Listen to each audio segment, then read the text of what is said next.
আসসালামু আলাইকুম। ওয়ালাইকুম আসসালাম রহমতুল্লাহ বরকাত। আমার প্রশ্নটা হলো, ধরেন কোনো মহিলার সন্তান ধারণে অক্ষম, তারা কি সন্তান দত্তক নিতে পারবে? আর সেই সন্তানকে তাদের নিজেদের নাম দিতে পারবে, যদি তারা সেই শিশুর আসল বাবার নাম না জানতে পারে?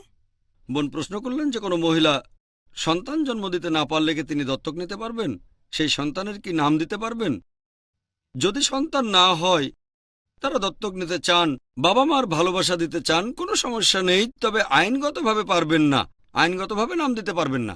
কারণ ইসলাম অনুযায়ী সেই শিশুর বাবা মা যারা আছেন তারাই থাকবেন, আপনি নাম দিতে পারবেন না। শিশুটাকে ভুল বোঝাবেন না। রোজ কিয়ামতের দিন সবাইকে পুনরুত্থিত করার পর তাদের বাবার নাম ধরে ডাকা হবে, তাকে আপনার পদবি দিতে পারবেন না। হ্যাঁ, সে আপনাকে মা বলে ডাকবে, সমস্যা নেই, আপনি তাকে ছেলে বলে ডাকবেন, সমস্যা নেই, অথবা বেটি বলে ডাকবেন, সমস্যা নেই, তবে তার নামটা এমন হবে না যে বিনতে অমুক তমুক অথবা ইবনে অমুক তমুক।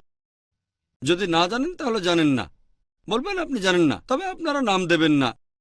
তাদের মায়ের ভালোবাসা দেবেন, বাবার ভালোবাসা দেবেন, বেটা বেটি বলে ডাকেন, সমস্যা নেই, তারা মা বাবা বলুক, সমস্যা নেই, তবে আইনগতভাবে আপনারা নাম দিতে পারবেন না। সেই শিশুকে বলেন আমরা তোমার আসল বাবা মা নই।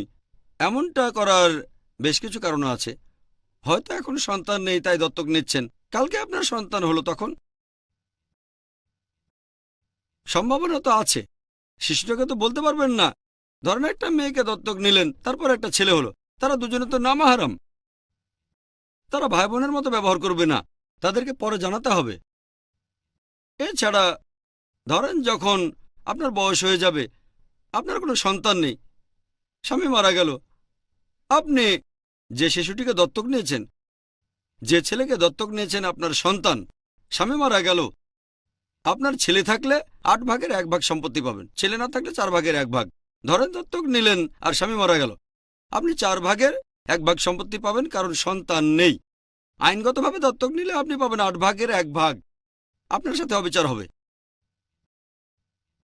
আপনার স্বামী যদি কাউকে সম্পদ দিতে চান, এক্ষেত্রে ইসলামে অনুমতি দিয়েছে যে অংশীদার বাদে অন্য কাউকে সম্পদ দিতে চাইলে তাকে সর্বোচ্চ 1/3 দিতে পারেন। দত্তক নেন, নিজের নাম দেবেন না, তারপরে যদি তাকে সম্পত্তির অংশ দিতে চান 1%, 5%, 10%, সর্বোচ্চ 33% দিতে পারেন।